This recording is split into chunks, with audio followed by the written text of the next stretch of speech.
Maka mensyukuri karunia ini mengharuskan seorang muslim untuk memperhatikan adab-adab berikut ini pada saat tidurnya. Yang pertama, tidak menunda waktu tidurnya sesudah sholat isya, kecuali karena keperluan darurat saja, seperti pelajaran atau ilmu, misal Bapak Ibu hadir di majelis ilmu atau sedang mengkaji atau mendengarkan ceramah, ya, walaupun di rumah melalui medsos kalau kita zaman kita sekarang, berbincang-bincang dengan tamu, atau bercengkrama dengan istri. Ini semua pengecualian. Ya. Kalau ada tamu datang, ya kita jamu tamu tersebut, itu bagian daripada hal yang dikecualikan. Abu Barza radhiyallahu anhu telah meriwayatkan bahwa Nabi SAW atau Nabi Muhammad SAW tidak menyukai tidur sebelum isya atau ngobrol sesudahnya. Hadis ini riwayat Bukhari nomor 548 dan Muslim 647. Jadi Nabi SAW justru tidak tidur kalau di awal malam, ya, maksudnya maghrib ke isya. Karena ini kata sebagian ulama dikhawatirkan terlewatkan waktu sholat isyanya. Sementara isya, maghrib dan isya, hikmahnya kenapa Allah jadikan waktu ini berdekatan, agar seseorang menyelesaikan dulu tugas akhirnya dari sholat 5 waktu hari itu sholat isya, baru dia tidur. Gitu kan. Sementara beliau tidak suka ngobrol setelahnya, maksudnya tidak lagi ada aktivitas kecuali darurat.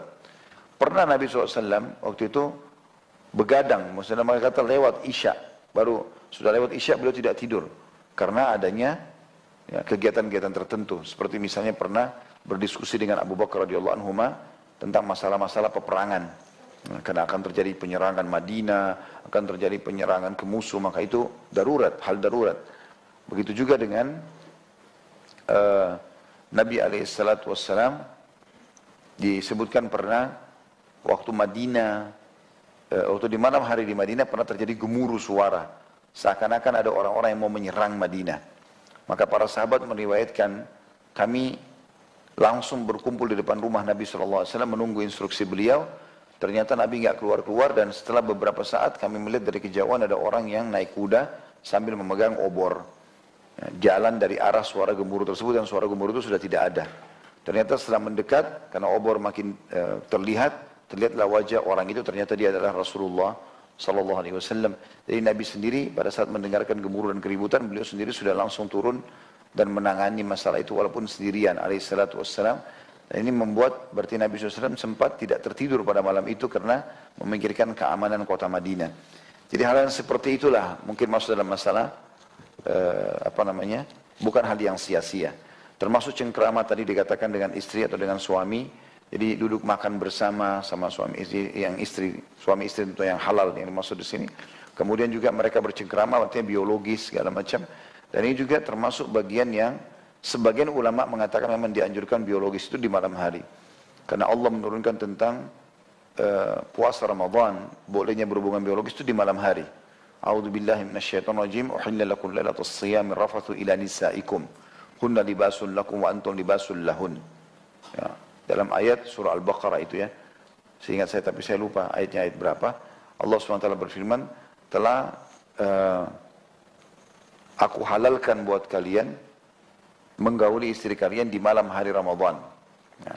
Jadi kalau puasa siang harinya, maka malam harinya boleh melakukan itu. Jadi ini tidak dimasuk hal yang sia-sia, juga masuk dalam hadis Nabi SAW. 3 hal yang tidak termasuk hal yang sia-sia, diantaranya bercengkrama dengan istri atau dengan suami. Yang kedua, berusaha untuk tidak tidur sebelum berwudu terlebih dahulu. Berusaha untuk tidak tidur sebelum berwudu terlebih dahulu. Karena Rasulullah SAW telah bersabda kepada Al-Bara' ibn Azib radhiyallahu anhu, "Idza ataita majja'aka fatawadda' wudu'aka lis-shalah." Apabila engkau hendak tidur, ya, kalau bahasa letterletnya, apabila engkau mendatangi ranjangmu di malam hari mau tidur, maka berwudu'lah terlebih dahulu sebagaimana wudu'mu untuk sholat. Hadis ini riwayat Bukhari nomor 247 dan Muslim 2710. Ya, ada hadis lain yang berbunyi, siapa yang wudu sebelum tidur, maka Allah akan titipkan malaikat yang ada bersamanya. Setiap kali dia bergerak kiri dan kanan, maka malaikat akan memohon ampun kepadanya. Ya. Kemudian yang ketiga, hendaknya tidur dimulai dengan miring sebelah kanan badan. Laki dan perempuan sama. Dan berbantalkan tangan kanannya. Ditaruh di bawah pipi. Tidak mengapa kalau kemudian berbalik ke sebelah kiri badan. Maksudnya yang penting awalnya. Kalau kita lagi tertidur, kita tidak sadar udah tegak tidur terlentang atau kita tidur ke sebelah kiri itu tidak ada masalah. Yang penting awal memulainya. Ya. Sebab Rasulullah SAW pernah bersabda kepada Al-Bara' ibn Azib radhiyallahu anhu, "Idza ataita madja'aka fatawadda wudu'aka lis-shalah, thumma taji' ala shikkika al-ayman." Apabila engkau mau tidur atau apabila engkau akan tidur, hendaklah berwuduk sebagaimana wudukmu untuk salat, lalu berbaringlah pada sisi lambung kanan tubuhmu. Hadis ini diriwayatkan Bukhari nomor 247 dan Muslim 2710. Juga dalam hadis yang lain, "Idza awaita ila firashika wa anta tahir, fatawassad yaminak." Apabila engkau beranjak ke tempat tidurmu, sedangkan kamu dalam keadaan suci, maksudnya sudah wudu, maka berbantalkanlah dengan tangan kananmu. Hadis ini riwayat Abu Daud nomor 5047. Jadi ini sunnah Nabi laki-laki dan perempuan.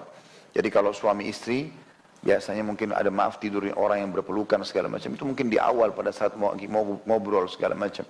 Tapi sunnah Nabi kalau sudah tidur memang semua balik sisi kanan. Ya, karena itu sunnah Nabi SAW. Dan ini sangat membantu pernafasan pada saat tidur. Karena kita kalau balik sisi kanan, maka tentu jantung atau hati kita tidak tertekan. Tapi kalau kita balik sisi kiri, makanya ada penekanan ya, dari tubuh kita sehingga mengganggu pernafasan. Apalagi kalau sampai tengkurap. Nah biasanya mimpi-mimpi buruk itu datang justru karena menyelisih sunnah Nabi SAW ini. Andai saja Bapak Ibu insya Allah wuduk sebelum tidur, kemudian balik sisi kanan, maka sudah sangat jauh dari mimpi-mimpi buruk. Apalagi yang dikenal dengan ketindihan dan segala macam ini hilang. Tapi kalau orang tidur sisi kanan, apalagi sisi kiri, apalagi tengkurap, ya, dalam kata di atas dadanya, di atas perutnya tidur, ini seringkali mimpi buruk. Kalau nggak salah ada riwayat bahkan menjelaskan tidur di atas dada dan perut itu adalah tidurnya ahli neraka. Tidurnya ahli neraka.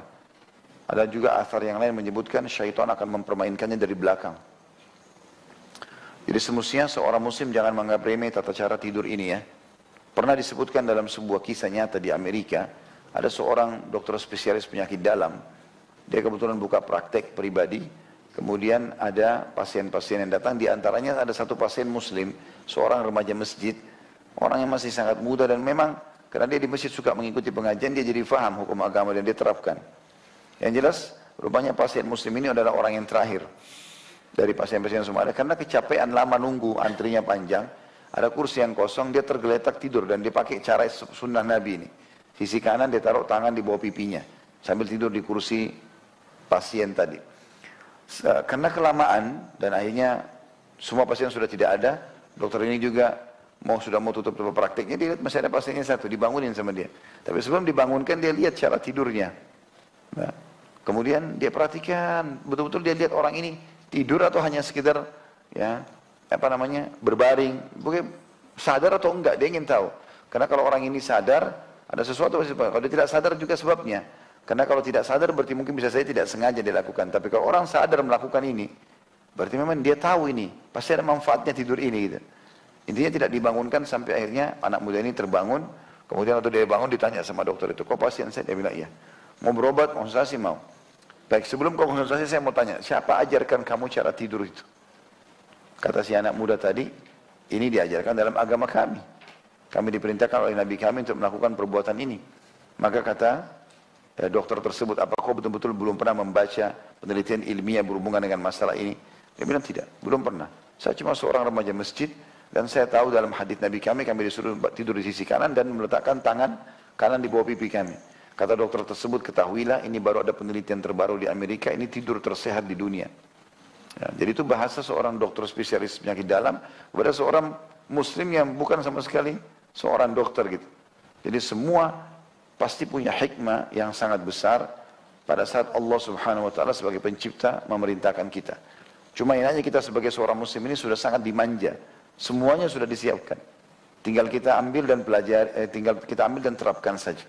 Cuma banyak orang di antara kita kadang-kadang tidak melakukan perbuatan tersebut, menganggap remeh sunnah-sunnah Nabi. Walaupun hanya wudhu sebelum tidur, walaupun balik sisi kanan misalnya, ini semua bagian daripada perintah agama kita.